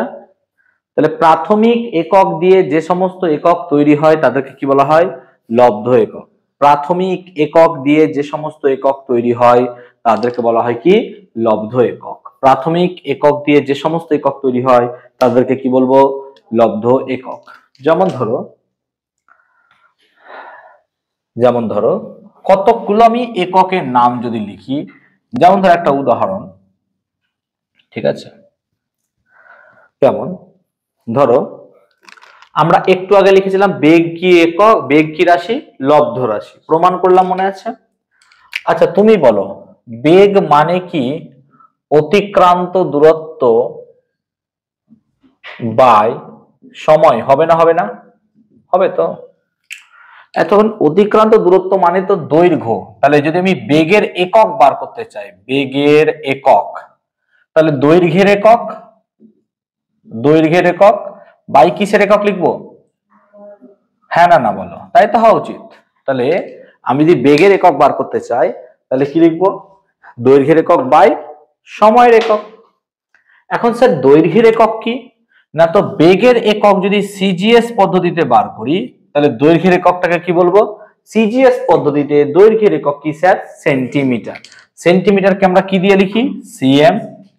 আর সময়ের একক কি হয় স্যার? সেকেন্ড। তাই বেগের একক সিজিএস পদ্ধতিতে কত হবে? বুঝতে পারলাম। আর যদি এমকেএস পদ্ধতিতে বার করতে চাই তাহলে কত হবে? তাহলে এমকেএস এ তাহলে দৈর্ঘ্যের এককে এমকেএস পদ্ধতিতে কি লিখো? মিটার। আর সময়কে সেকেন্ড। বেসিক্যালি এটাকেই বলে এসআই, নাকি রে? পরে পড়াবো আমরা এসআইটা, পরে পড়াচ্ছি। আর এফপিএস পদ্ধতিতে কত হবে তাহলে? এফপিএস পদ্ধতিতে কত হবে? Foot per second. আমি কি ঠিক লিখলাম? বোঝাতে পারলাম ব্যাপারটা? তাহলে বেগের একক কে কি আমরা লব্ধ একক বলতে পারবো? হ্যাঁ স্যার, কারণ বেগের একক দেখতেই পাচ্ছি কটা একক দিয়ে তৈরি? দুটো। এবং দুটো একক কি একক? প্রাথমিক একক। তাহলে যে সমস্ত একক প্রাথমিক একক দিয়ে তৈরি তাদেরকে কি বলবো? লব্ধ একক। বেগ যেহেতু দুটো প্রাথমিক একক দিয়ে তৈরি স্যার, তাই বেগকে কি বলবো? লব্ধ একক। ক্লিয়ার হয়েছে কনসেপ্ট? এতদূর পর্যন্ত বোঝাতে পেরেছি? এবার তোমাদের বইয়ে দেখো এককের বিভিন্ন পদ্ধতি বলে একটা কথা আছে, দেখতেই পাচ্ছ তোমরা হয়তো, একদম দেখো 2 নম্বর পেজের নিচের দিকে আছে। এই পুরো জিনিসটা আমি বোঝানোর চেষ্টা করেছি এই ছকের মাধ্যমে। দেখো একক পদ্ধতি সিজিএস বা মেট্রিক পদ্ধতি, তাহলে সিজিএস পদ্ধতি বোঝালাম। তারপর দেখো কি আছে? এমকেএস পদ্ধতি পেয়েছো 2 নম্বর পেজের একদম নিচের দিকে দেখো, এমকেএস পদ্ধতি পেয়েছো। তাই দেখো এমকেএস পদ্ধতিটাও বোঝানোর চেষ্টা করলাম। আর তারপরের পেজে দেখো আছে এফপিএস পদ্ধতি, 3 নম্বর পেজের উপরে একদম পেয়েছো। তাহলে সিজিএস পদ্ধতি, এমকেএস পদ্ধতি এবং এফপিএস পদ্ধতি, তিনটি পদ্ধতি আমরা বোঝানোর এখানে চেষ্টা করলাম। এতদূর কি মাথায় ঢুকেছে প্রত্যেকে? ওকে। এখন আমরা এখানে দেখতে পাচ্ছি এইগুলো হচ্ছে প্রাথমিক রাশি, হ্যাঁ না না বলো? তাহলে প্রাথমিক রাশি কটা আছে? 3টে। প্রাথমিক রাশি কাদের বলা হয় না, তো যে সমস্ত রাশি একে অপরের উপর নির্ভর করে না এবং এই রাশি থেকে অন্যান্য রাশি তৈরি হয় তাদেরকে কি বলা হয়? প্রাথমিক রাশি। এখন দেখা যাচ্ছে এই প্রাথমিক রাশি শুধুমাত্র 3টে নেই, আরো আছে। তাহলে প্রাথমিক রাশি শুধুমাত্র যে 3টে আছে তা নয় স্যার, আরো আছে। এবং এই রাশিগুলোকে নিয়ে একটা নতুন একক ব্যবস্থা ভাবা হলো এই 3টেকে বাদ দিয়ে, এবং বলা হলো কি যে এই 3টির বদলে একটা মাত্র আমরা ইউজ করব গোটা দুনিয়াতে, পৃথিবীতে। তাকে বলবো ইন্টারন্যাশনাল সিস্টেম। এই ইন্টারন্যাশনাল সিস্টেমকেই আমরা সংক্ষেপে বলি এসআই। তাহলে আমরা 3টি পদ্ধতি কি কি পেয়েছিলাম স্যার? একটা পেয়েছিলাম সিজিএস পদ্ধতি, হ্যাঁ না বলো? একটা পেয়েছিলাম কি পদ্ধতি? এমকেএস। আর একটা এফপিএস। এসআই এলো, এদেরকে বলো ভাগো তুমি, চলে যাও। আমরা নতুন একটা সিস্টেম বানাবো, সেটা নাম কি বললাম? এসআই সিস্টেম, এগুলোকে বাদ দিয়ে। এখন সিজিএস পদ্ধতি প্রথম ইউজ করা হয়েছিল ফ্রান্সে, তাই একে অনেক সময় বলা হয় ফ্রেঞ্চ পদ্ধতি। কি বলা হয়? ফ্রেঞ্চ পদ্ধতি। সিমিলারলি এমকেএস পদ্ধতিটাও প্রথম ফ্রান্সে ইউজ করা হয়েছিল বলে একে বলা হয় ফ্রেঞ্চ পদ্ধতি। কিন্তু এফপিএস পদ্ধতিটা ইংল্যান্ডে বা ব্রিটিশ ইউজ করত, তাই একে বলা হয় ব্রিটিশ ইউনিট। সেজন্য আমরা দেখব যে এফপিএস পদ্ধতিকে বলা হয় ব্রিটিশ পদ্ধতি বা ব্রিটিশ ইউনিট। তাহলে এফপিএস পদ্ধতিকে বলা হয় ব্রিটিশ পদ্ধতি, বা ব্রিটিশ ইউনিট। আমি কি বোঝাতে পারলাম এতদূর পর্যন্ত? এতদূর পর্যন্ত কি বোঝাতে পেরেছি? তাহলে এফপিএস পদ্ধতি। তাহলে এবার এসআই পদ্ধতিতে তাহলে আমরা এবার আলোচনা করব। তাহলে এসআই পদ্ধতি বলল যে শুধুমাত্র 3টি ভৌত রাশিকে আমরা প্রাথমিক রাশি ধরবো না। কটা প্রাথমিক রাশি আছে এখানে? কটা আছে? 3টে। একটা কি? দৈর্ঘ্য। 2 নম্বর কি? 3 নম্বর কি? সময়। তো এসআই পদ্ধতি বলল না, আমরা 3টি রাশিকে প্রাথমিক রাশি হিসেবে ধরবো না। তাহলে এসআই পদ্ধতি বলল যে প্রাথমিক রাশিকে আমরা ধরবো 7টি। 7টি রাশিকে প্রাথমিক রাশি ধরবো এবং তাদের এককগুলোকে আমরা এবার লিখবো। কি কি বলছে? তুমি এখানে যে 3টে রাশি ধরেছিলে সেটা তো ঠিকই আছে, এই 3টে রাশিকে তুমি নাও। তাহলে প্রথম রাশি হবে কি? দৈর্ঘ্য। পরের রাশিটা হবে ভর।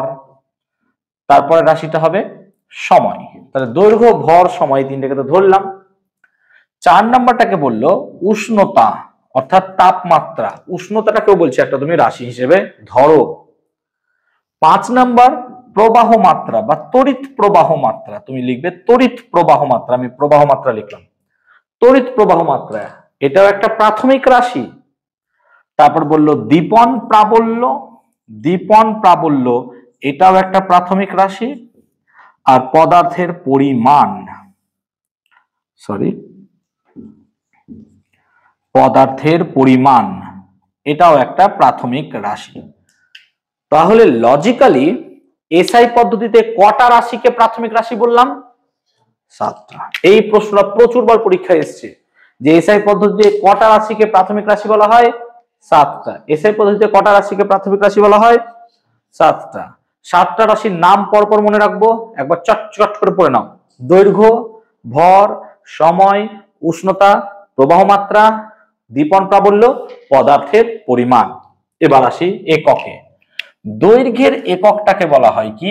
মিটার। একে সংক্ষেপে লিখবো এম। ভরের এককটাকে বলা হয় কিলোগ্রাম। সময়কে বলা হয় এস। তুমি বলবে স্যার এই তো এমকেএস নাকি রে? তুমি বলবে স্যার এই তো এমকেএস। হ্যাঁ, এখানে এমকেএসই ছিল। পরের গুলো উষ্ণতার এককটাকে না হয় আমি পুরো বাক্যে লিখছি কেলভিন। এটাকে লেখা হয় কে দ্বারা, ক্যাপিটাল কে, যেহেতু এটা প্রথম শুনছো। তাহলে উষ্ণতা যদি এসআই একক জিজ্ঞেস করে কি হবে বাবা? উষ্ণতার এসআই একক কেলভিন। প্রবাহ মাত্রার একক হবে কি? অ্যাম্পিয়ার। আম্পায়ার নয়, অ্যাম্পিয়ার। এটাকে ক্যাপিটাল এ দিয়ে লেখা হয়। তাহলে প্রবাহ মাত্রার এসআই একক হবে অ্যাম্পিয়ার, ক্যাপিটাল এ। দীপন প্রাবল্যের এসআই একক হচ্ছে ক্যান্ডেলা। ক্যান্ডেলা কথাটা এসছে ক্যান্ডেল থেকে। ক্যান্ডেলা কথাটা এসছে ক্যান্ডেল থেকে, ক্যান্ডেলা। তো দীপন প্রাবল্যের একক হচ্ছে ক্যান্ডেলা। আর পদার্থের পরিমাণের একক হচ্ছে মোল, যেটাকে আমরা MOL দ্বারা লিখবো, মোল। তাহলে প্রত্যেকে চটপট করে একবার করে চোখ বুলিয়ে নাও জিনিসটাতে, খুব ইম্পর্টেন্ট। এই ছকটা আমাদেরকে মাথায় রাখতেই হবে। যেটা আমাদের 3 নাম্বার পেজে এরকম করে একটা ছক দেওয়া আছে দেখতে পাচ্ছ। এই ছকের সংজ্ঞা সহ দেওয়া আছে, দেখো। এই সংজ্ঞাটা কিন্তু গুগল থেকে তোলা, সো এটা 100% অথেন্টিক। কিলোগ্রাম কাকে বলে, সেকেন্ড কাকে বলে, মিটার, অ্যাম্পিয়ার, কেলভিন, মোল, ক্যান্ডেলা। যাদের ইচ্ছা তোমরা সংজ্ঞা পড়তে পারো, আমি পরে পড়াবো। এখন তোমরা পড়তে পারো, এখন নয়। আমরা এটা এখন পড়ালে অনেক জটিল হয়ে যাবে, তাই এটাকে আমরা পরে পড়াবো। প্রমাণ মিটার, প্রমাণ সেকেন্ড ওখানে পড়াবো, ঠিক আছে? তোমাদের যদি কারো ইচ্ছা থাকে তোমরা এই জায়গাটা পড়তে পারো, আমি অ্যাডভান্সের জন্য দিয়ে রেখেছি, ঠিক আছে? তাহলে পরে এসআই পদ্ধতিতে 7টা একক দেখো। কিলোগ্রাম কার একক? ভর। দেখো তাই দেওয়া আছে, তাই না? মিলিয়ে নাও। তারপর দেখো সেকেন্ড কার একক? সময়। তারপর দেখো কি দেওয়া আছে? মিটার কার একক? দূরত্ব। তারপর দেখো অ্যাম্পিয়ার কার একক? তড়িৎ প্রবাহ মাত্রা। তারপর দেখো কেলভিন কার একক? উষ্ণতা বা তাপমাত্রা। তারপর দেখো মোল কার একক? পদার্থের পরিমাণ। এবং দেখো ক্যান্ডেলা কার একক? দীপন প্রাবল্য। এই যে দীপন প্রাবল্য, এটা মানে কি? কোন একটা বস্তু থেকে কতটা পরিমাণ আলো আসছে সেটা মাপা যায়। যেমন এই টিউব লাইট, আমি যদি এই টিউব লাইটটাকে সরিয়ে এখন একটা ছোট্ট একটা টুনি বল দিই, তাহলে পরে এই লাইট কি পাওয়া যাবে? তাহলে এই দীপন প্রাবল্য কমে গেল। অর্থাৎ লুমিনাস ইন্টেন্সিটি, এর ইংলিশটা হচ্ছে লুমিনাস ইন্টেন্সিটি।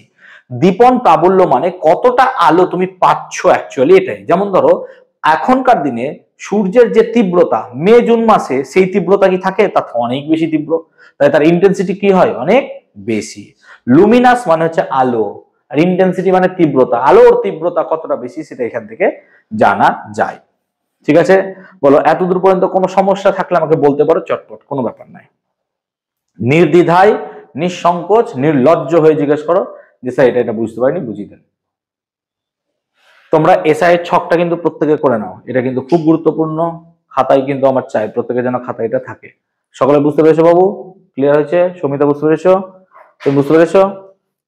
জিজ্ঞেস করে নেবে আমাকে, ঠিক আছে?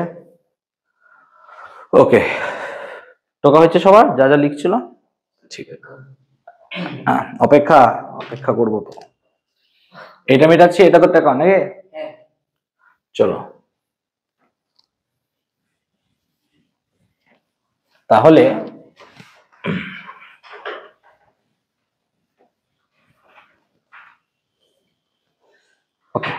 এবার দেখো কয়েকটি পয়েন্ট করবে খাতায়, প্রত্যেকটা খাতায় করবে কয়েকটি লব্ধ রাশির একক বলে পয়েন্ট করো। কয়েকটি লব্ধ রাশির একক, দেখো আমাদের ছকে দেওয়া আছে, আমি ছকগুলো কয়েকটা বোঝাবো। কয়েকটি লব্ধ রাশির একক, কয়েকটি লব্ধ রাশির একক, ঠিক আছে? অর্পণ লিখলে? মিটিয়ে দিলাম বাবু। ওকে, কয়েকটি লব্ধ রাশির একক, ঠিক আছে। এখন দেখো লব্ধ রাশি কাকে বলে এক্ষুনি বুঝেছিলাম, যে সমস্ত রাশি অন্য রাশি থেকে তৈরি হয়, ঠিক তো? তাহলে কয়েকটা লব্ধ রাশি কি হবে, একাধিক প্রাথমিক রাশির সমন্বয়ে তৈরি। যেমন প্রথমটা তোমাদের দেওয়া আছে দেখো ক্ষেত্রফল, তোমরা বলো। তাহলে 1 নম্বর ক্ষেত্রফল। ক্ষেত্রফল মানে কি বাবু? দৈর্ঘ্য গুণিত কি হয় বলো? প্রস্থ। আচ্ছা দৈর্ঘ্যের একক কি মিটার? হ্যাঁ না না বলো। দৈর্ঘ্যের একক কি মিটার, প্রস্থের একক কি হয় মিটার। তার মানে ক্ষেত্রফলের একক কি হবে মিটার গুণিত মিটার, মানে কি হবে মিটার স্কয়ার। এটাকে তোমরা কি বলো? বর্গমি বা বর্গ মিটার। বলো, বোঝাতে পারলাম? তাহলে ক্ষেত্রফলের এসআই একক কি হবে? বর্গ মিটার। আমরা যা করব সব এসআই করব, যা করব সব এসআই। আচ্ছা তারপর দেখো আয়তন আছে, 2 নম্বর দেখো আয়তন আছে। তাহলে আয়তন মানে কি হয় বাবু? দৈর্ঘ্য গুণিত প্রস্থ গুণিত উচ্চতা। এটা মনে রাখবো আয়তনের ফর্মুলা, দৈর্ঘ্য গুণিত প্রস্থ গুণিত উচ্চতা। এখন দৈর্ঘ্যের একক কি হয় বলো? মিটার। প্রস্থও কি হয়? উচ্চতাও কি হয়? তাহলে একক কি হবে? মিটার কিউব, বা এটাকে কি বলা হয়? ঘন মিটার। আমি কি ঠিক লিখলাম? তাহলে আমরা এখান থেকে দেখলাম যে ঘনত্বের একক, সরি আয়তনের একক হচ্ছে ঘন মিটার। আচ্ছা তারপর আছে ঘনত্ব, তারপর হচ্ছে ঘনত্ব। আচ্ছা তুমি জানো বলো ঘনত্ব মানে কি হয়? ভর বাই আয়তন। পড়েছো ক্লাস 8-এ? ঘনত্ব মানে ভর বাই আয়তন। আচ্ছা ভরের একক কি হয় এসআই পদ্ধতিতে? সমিতা বলো ভরের এসআই একক কি হবে? একক এসআই পদ্ধতিতে ভরের একক কে পারবে? কিলোগ্রাম। Very good. তাহলে এসআই পদ্ধতিতে ভরের একক কিলোগ্রাম। আর আয়তনের একক কি পেলে? আয়তনের একক কি পেলে? Metre cube. তাই ঘনত্বের একক কি হবে? KG per metre cube. বুঝতে পারলাম কি লিখবো? KG per metre cube. এই লেখকটাকে বলো পার। তাহলে ঘনত্বের এসআই পদ্ধতিতে একক হবে KG per metre cube. Clear হলো তো? আচ্ছা ঘনত্বের পর দেখো আছে দ্রুতি, 4 নম্বর। দ্রুতি মানে পথ বাই সময়, অতিক্রান্ত পথ বাই সময়। আচ্ছা বলো পথের একক কি হয়? মিটার, ঠিক তো? আর সময়ের একক কি হয়? সেকেন্ড। তাহলে একক কি হবে? Metre per second. তাহলে দ্রুতির একক হচ্ছে মিটার পার সেকেন্ড। আবার বেগও কি হয়? এক্ষুনি দেখালাম বেগের একক কি হয়? Metre per second. সেম হবে নাকি? তাহলে বেগের এককও মিটার পার সেকেন্ড। 6 নম্বর ত্বরণ। ত্বরণ মানে লেখা যায় বেগ বৃদ্ধি বাই সময়। ত্বরণ মানে লেখা যায় বেগ বৃদ্ধি বাই সময়। আচ্ছা বেগ বৃদ্ধি মানে কি বেগ? হ্যাঁ না না বলো। বেগ বাড়বে, যা পাবো সেটা কি একটা বেগ হবে? ধরো তোমার বেগ 2 মিটার পার সেকেন্ড ছিল, তোমার বেগ বেড়ে হলো 5 মিটার পার সেকেন্ড, তাহলে বেগ বাড়লো কতটা স্যার? 3 মিটার পার সেকেন্ড, তাহলে তার একক কি হবে? Metre per second. তাহলে বেগ বৃদ্ধি বাই সময়, তাহলে বেগ বৃদ্ধি মানে বেগের একক কি? মিটার পার সেকেন্ড, আর সময়ের একক কি? সেকেন্ড। তাহলে এইভাবে লেখা যায় মিটার বাই সেকেন্ড স্কোয়ার। এটা হবে না? হবে না বল, দেখতে হবে কিনা। কেন দেখ, এই সেকেন্ডটা যদি নিচে নেমে যায় তাহলে সেকেন্ড সেকেন্ড গুণ হয়ে কি হবে? তাই ত্বরণের এসআই পদ্ধতিতে একক কি হবে? Metre per. আমি কি বোঝাতে পারলাম? তাহলে ত্বরণের এসআই পদ্ধতিতে একক হচ্ছে মিটার পার সেকেন্ড স্কোয়ার। ওকে, এরপর আছে অভিকর্ষজ ত্বরণ। মাথায় রাখবে এই ত্বরণের যা একক, মনে রাখবে ত্বরণের যা একক, একই একক হচ্ছে অভিকর্ষজ ত্বরণ, কারণ এটাও এক প্রকারের ত্বরণ। অভিকর্ষজ ত্বরণ আর মন্দন প্রত্যেকের একক কিন্তু সেম। ত্বরণ, অভিকর্ষজ ত্বরণ আর মন্দন প্রত্যেকের একক কি হবে? Same same. তাহলে ত্বরণ, অভিকর্ষজ ত্বরণ এবং মন্দনের একক হবে সেম। যে সমস্ত রাশির কোনো একক নেই তাদেরকে বলা হয় একক বিহীন রাশি। কি বলা হয়? তাহলে একক বিহীন রাশি কাকে বলে? যে সমস্ত রাশির কোনো একক নেই তাকে বলা হয় একক বিহীন রাশি। যেমন আপেক্ষিক গুরুত্ব। আপেক্ষিক গুরুত্ব হচ্ছে একটি একক বিহীন রাশি। 7 নম্বর আপেক্ষিক গুরুত্ব। এখন এই আপেক্ষিক গুরুত্ব হচ্ছে দুটি ভরের অনুপাত। আচ্ছা, দুটো যদি ভরের অনুপাত হয়, কেটে গেলে কি কোনো একক থাকবে? তাই এটাকে বলা হয় একক বিহীন রাশি। তাহলে যে সমস্ত রাশির কোনো একক নেই তাকে কি বলবো? একক বিহীন রাশি। দেখো আপেক্ষিক গুরুত্ব দুটো ভরের অনুপাত, তাহলে ভরের ভর কেটে গেলে কি পড়ে থাকছে? 1। তাই এর কি কোনো একক থাকবে? না। তাই আপেক্ষিক গুরুত্ব একটি একক বিহীন রাশি। এরপর ভরবেগ। 8 নম্বর ভরবেগ মানে ক্লাস 8-এ পড়েছো, ভর গুণিত কি লেখা যায়? বেগ। ভরবেগ মানে কি লেখা যায়? ভর গুণিত বেগ। আচ্ছা, ভরের একক কি হবে এসআই পদ্ধতিতে? কেজি। আর বেগের একক এক্ষুনি করালাম, কি হয়? Metre per second. তাহলে কেজির সাথে যদি মিটার পার সেকেন্ড গুণ করো তাহলে কি লিখবো তুমি? KG metre per second. বলো হবে না? হবে না? হবে তো? তাহলে কেজি মিটার পার সেকেন্ড হয়ে গেল ভরবেগের একক। ঠিক আছে, ওকে। এবার 9 নাম্বার দেখো। 9 নাম্বারটা হচ্ছে কি? বল। বল মানে হচ্ছে ভর গুণিত ত্বরণ। পড়েছো না পড়নি বলো ক্লাস 8-এ? প্রযুক্ত বল মানে কি হয়? ভর গুণিত ত্বরণ। আচ্ছা, ভরের একক কি হয়? কেজি। বলো কেজি। আর ত্বরণের একক কি হয়? Metre per second square. KG metre per second square, একে বলা হয় নিউটন। কি বলা হয়? ক্লাস 8-এ পড়েছো KG metre per second square মানে কি হয়? নিউটন। তাই মাথায় রাখবো বলের এসআই পদ্ধতিতে একক কি হবে? নিউটন। সিজিএস পদ্ধতি একক জানো কি হয়? ডাইন। আর 1 নিউটন মানে কত ডাইন? 10⁵ ডাইন। ভেরি গুড, বুঝতে পেরেছি ব্যাপারটা। চলো এরপর পড়বো আমরা কার্য। 10 নম্বর। এরপর হচ্ছে কার্য। কার্য মানে হচ্ছে বল গুণিত সরণ। কার্য মানে বল গুণিত সরণ, মাথায় রাখবো। এখন সরণের একক কি হয়? মনে রাখবো সরণের একক হয় মিটার। সরণের একক কি হয়? মিটার।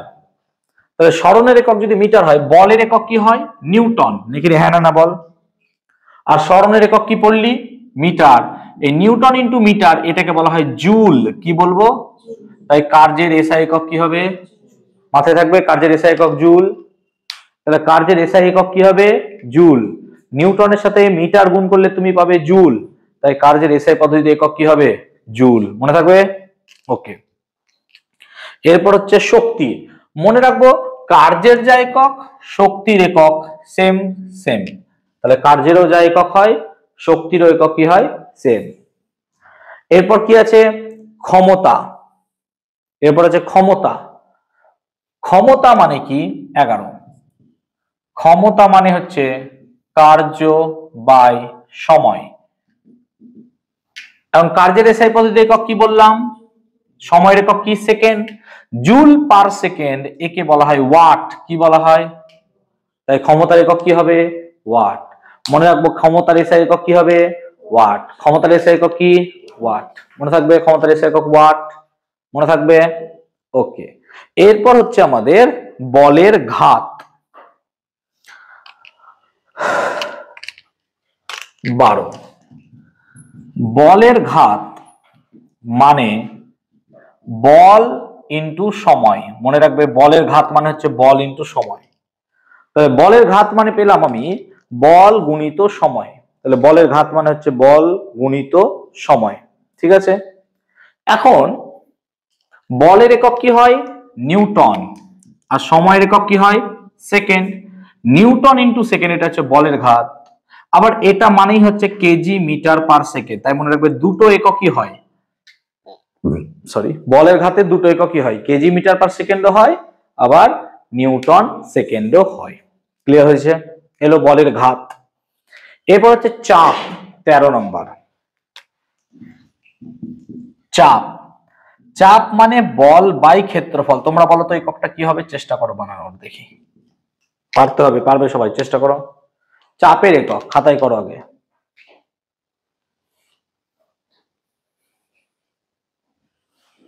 চাপের এককটা বার করার চেষ্টা করো তো। বল বাই ক্ষেত্রফল কি হবে দেখি?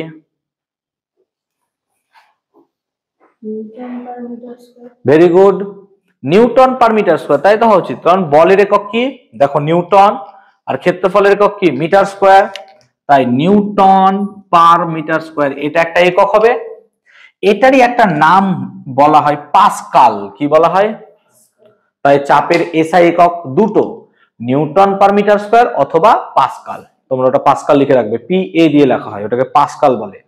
তাই চাপের দুটো একক বললাম, একটা হচ্ছে নিউটন পার মিটার স্কয়ার অথবা কি হয়? পাস্কাল। তারপর 14 নম্বর চাপ হলো, তারপর হচ্ছে সর্বজনীন মহাকর্ষ ধ্রুবক। ক্লাস 8-এ পড়েছো, মনে আছে? ক্যাপিটাল জি। তাহলে সর্বজনীন মহাকর্ষ ধ্রুবক ক্যাপিটাল জি, এটা এবার বার করবো আমরা।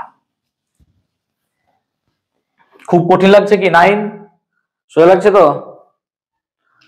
ওকে, তাহলে 14 সর্বজনীন মহাকর্ষ ধ্রুবক। তাহলে ক্যাপিটাল এফ সমান জি m1 m2 by D square. মনে পড়ছে ফর্মুলা? এটা পড়েছিলে তো? তাহলে এই ক্যাপিটাল জিটাকে আমরা কি বলি? সর্বজনীন মহাকর্ষ ধ্রুবক। তাহলে এইখান থেকে কি আমরা জি সমান এফ গুণিত ডি স্কয়ার বাই m1 গুণিত m2 লিখতে পারবো? হ্যাঁ না বলো, দেখো তো তাই হবে কিনা। এবার বলো এফ এর একক কি হয়? নিউটন। আর ডি মানে কি? মিটার, মিটারের স্কয়ার। এম মানে কি? ভর, কি হয়? কেজি। আর ভর মানে কি? কেজি। তাহলে এককটা কি দাঁড়ালো? Newton per metre square KG square. হবে না? হবে না বলো? তাহলে newton per metre square KG square, এটা হচ্ছে তার একক। এটাই তোমরা ব্যবহার করতে নাকি রে? ঠিক তো, ক্যাপিটাল জি। তাহলে সর্বজনীন মহাকর্ষ ধ্রুবক ক্যাপিটাল জি এর একক হচ্ছে newton per metre square KG square. Okay, এরপর হচ্ছে জড়তা ভ্রামক। 15 জড়তা ভ্রামক। ঠিক আছে, এটা মানে হচ্ছে ভর ইনটু দূরত্বর স্কয়ার। বলো তো এটা কি হবে তাহলে দেখি? জড়তা ভ্রামকের একক very good, KG metre square. কারণ ভরের এসআই একক কি হয়? কেজি। দূরত্ব মানে কি? Metre square. তাহলে কেজি মিটার স্কয়ার, এটা হচ্ছে তার জড়তা ভ্রামকের একক। ওকে, জড়তা ভ্রামক পরে পড়াবো আমি, যখন পড়াবো 3 নম্বর চ্যাপ্টার। ঠিক আছে, আচ্ছা। পৃষ্ঠ টান, পৃষ্ঠ টান এটাও 3 নম্বর চ্যাপ্টারে আছে, পড়াবো আমি। পৃষ্ঠ টান, পৃষ্ঠ টান মানে হচ্ছে বল বাই দৈর্ঘ্য। চলো করো দেখি এটা কি হবে একক? Newton per metre. কারণ বলের একক কি? নিউটন। দৈর্ঘ্যের একক কি? মিটার। তো এককটা কি হবে? Newton per metre. 17 আমি করাতেই থাকবো, 75টা আছে নাকি? 17 নম্বর, এটা লাস্ট করে দিচ্ছি। আচ্ছা, তো হচ্ছে স্প্রিং এর বল ধ্রুবক।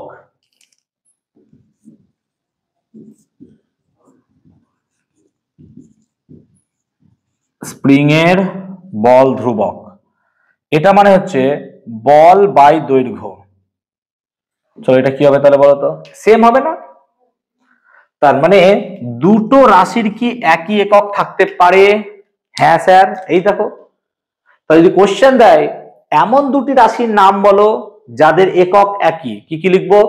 পৃষ্ঠ টানার, স্প্রিং এর, বল ধ্রুবক। মাথায় রাখবে। যদি কোশ্চেন দেয় দুটো রাশির নাম লেখো যাদের একক সেম, তাহলে কি হবে? পৃষ্ঠ টান, আর কি লিখবো? স্প্রিং এর বল ধ্রুবক।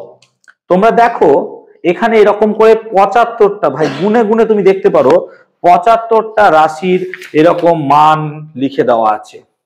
তো আমরা তো এই মুহূর্তে সব একসাথে পারবো না, আর তোমাকে যদি পরের সপ্তাহে 75টা দিই তোমরা পরের দিন পড়তে আসবে না, এটা ন্যাচারাল।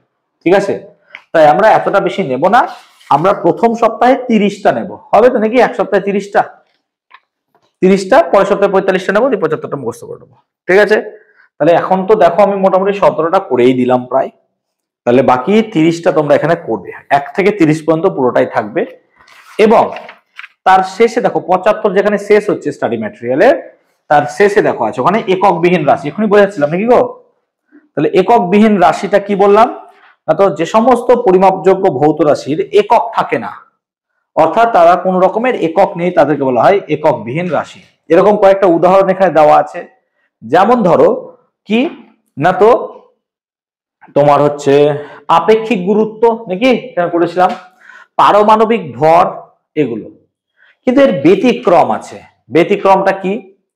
তোমরা ক্লাস 8-এ যদি পড়ো কোণ, কোণ কাকে বলে না, তো তোমরা জানো কোণ মানে স্যার বৃত্তচাপ বাই ব্যাসার্ধ। হ্যাঁ না বলো, কোণ মানে কি হয়? বৃত্তচাপ বাই ব্যাসার্ধ। আমি একটু যদি বুঝিয়ে দিই ব্যাপারটাকে, দেখো একটু।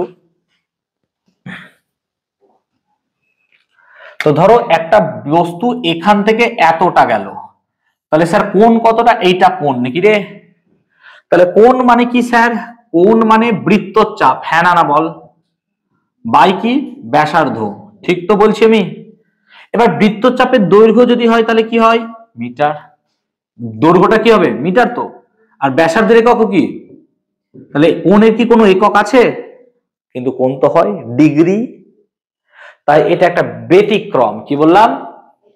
দেখো দুটো একই রাশির অনুপাত, কিন্তু কোণের কিন্তু একক আছে, একটা একক ডিগ্রি, একটা একক রেডিয়ান। তোমরা কি পড়েছো? 180 ডিগ্রি মানে পাই রেডিয়ান, পড়াবে হয়তো স্যার, এইটা তো থাকা উচিত রে, নাকি নাই জানি না আমি ঠিক। মনে রাখবে কোণের একক দুটো হয়, একটা ডিগ্রি আর একটা রেডিয়ান। ঠিক আছে, এটা মাথায় রাখবে। সেরকমই একটা কোণ হচ্ছে ঘনকোণ। কি বললাম? ঘনকোণ। পরে আমি আরো ভালো এটা বোঝাবো, আজকে না, আজকে পড়ালে মাথা গন্ডগোল করবে। ঠিক আছে, এতদূর থাকবে। এবার বলো বুঝতে পেরেছি? কোনো জায়গায় অসুবিধা হলে আমাকে জিজ্ঞেস করো। বলের ঘাত মানে হচ্ছে বল ইনটু সময়। কোন একটা বস্তুর ওপর কত সময় ধরে বল কাজ করছে, সেই বল আর সময়ের গুণফলকে বলা হয় বলের ঘাত। যেমন ধরো তোমাকে আমি চড় মারছি, এবার আমি 2 সেকেন্ডে একটা চড় মারছি না 0.2 সেকেন্ডে একটা চড় মারছি, কোনটাতে বেশি লাগবে বলো তো? 0.2 সেকেন্ডে। তাই তো বেশি লাগবে, কারণ এত তাড়াতাড়ি মেরে দেবো, তোমার বেশি লাগবে। যেমন একটা ডিমকে যদি দেওয়ালে ছুঁড়ে মারি, ভাঙবে না? ভাঙবে না, ভেঙে যাবে। কিন্তু দেওয়ালের ঠিক আগে যদি আমি একটা পর্দা লাগিয়ে রাখি, এবার পর্দায় যদি ডিমটাকে মারি, ভাঙার চান্স কমলো না বাড়লো? কমলো। বলের ঘাত কি হয়ে গেল? কমে গেল। ব্যাপারটা কি বোঝাতে পারলাম? ক্লিয়ার হয়েছে কনসেপ্টটা? করে দেখাবো যে ডিম ভাঙে না, আমরা সেকেন্ড চ্যাপ্টারে করাবো ওটা, যে সত্যি পর্দা, এই যে পর্দা আছে তো, পর্দায় মারবো দেখি ডিম ভাঙে কিনা, ভাঙলে পরিষ্কার করে নেবো, অসুবিধা নেই। বলার তো বুঝতে পেরেছি। কোনো সমস্যা? ভয় লাগছে কি ক্লাসে যে না স্যার মেরে ফেলবে, বাঘ ভাল্লুক দাঁড়িয়েছে এখানে, তো বাবারে বাবা, নয় তো? তোরা তো নয়, ছাড়, ওদের জিজ্ঞেস করো, ওরা তো নতুন সব। বুঝতে পেরেছো বাবু? ক্লিয়ার হয়েছে? ঠিক আছে, আবার তাহলে নেক্সট ক্লাসে আমরা পরের টপিকটাকে আলোচনা করবো।